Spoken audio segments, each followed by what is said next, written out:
A whole year after female students pursuing higher education after graduating from a government school in Tamil Nadu began receiving their monthly allowance of 1,000 rupees, in his maiden budget speech, Finance Minister Thangam Tennarasu announced that the scheme would be extended to male students as well. So as things stand, male students pursuing higher education in Tamil Nadu after graduating from a government school in the state could stand to gain 1,000 rupees per month by way of an allowance at a cost of 360 crore rupees to the state exchequer. But remember, that wasn't the only welfare or big ticket allocation by way of the state budget presented today by Finance Minister Thangam Tennarasu. Remember, it's his maiden budget speech, and the minister also allocated a whopping 60,000 crore rupees towards setting up of hydroelectric projects across the state, which, remember, is towards the generation of 100 billion units of renewable energy. This in keeping with Tamil Nadu's continued focus on renewable energy for the future.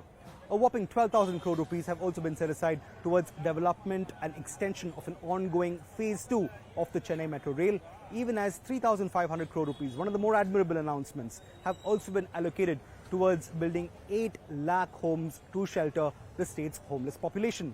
Remember, 1,000 crore rupees, although not so much in terms of allocation but still significant, has been set aside in order to convert existing government school infrastructure into smart schools with smart classrooms. But in a continuing theme with budgets passed, the finance minister also announced 26 crore rupees towards building of hostels for working women, even as more than 10,000 self-help groups have been announced as will be set up, with 35,000 crore rupees by way of loans that will be extended to these women's self-help groups. Many welfare schemes are being targeted to women. If the women, really, access the credit and then, chart their own path, definitely their families will improve. And we have come out with a new schemes like, to ensure more labor participation from women's side.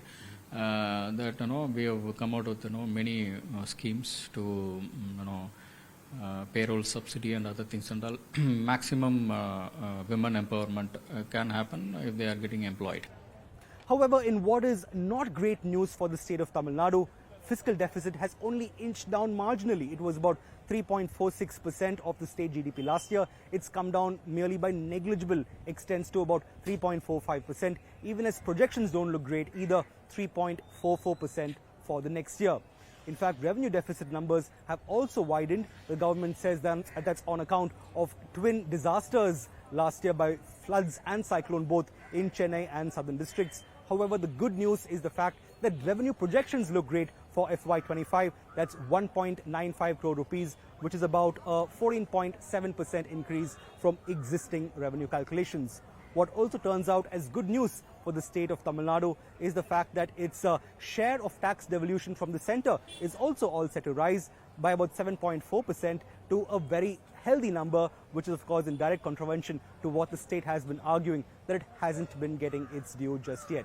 So while a number of interesting schemes have been announced by way of welfare measures, the state is also walking a bit of a fiscal tightrope by way of ensuring that its spending is tempered, even as revenue development continues to be the focus in the new fiscal year.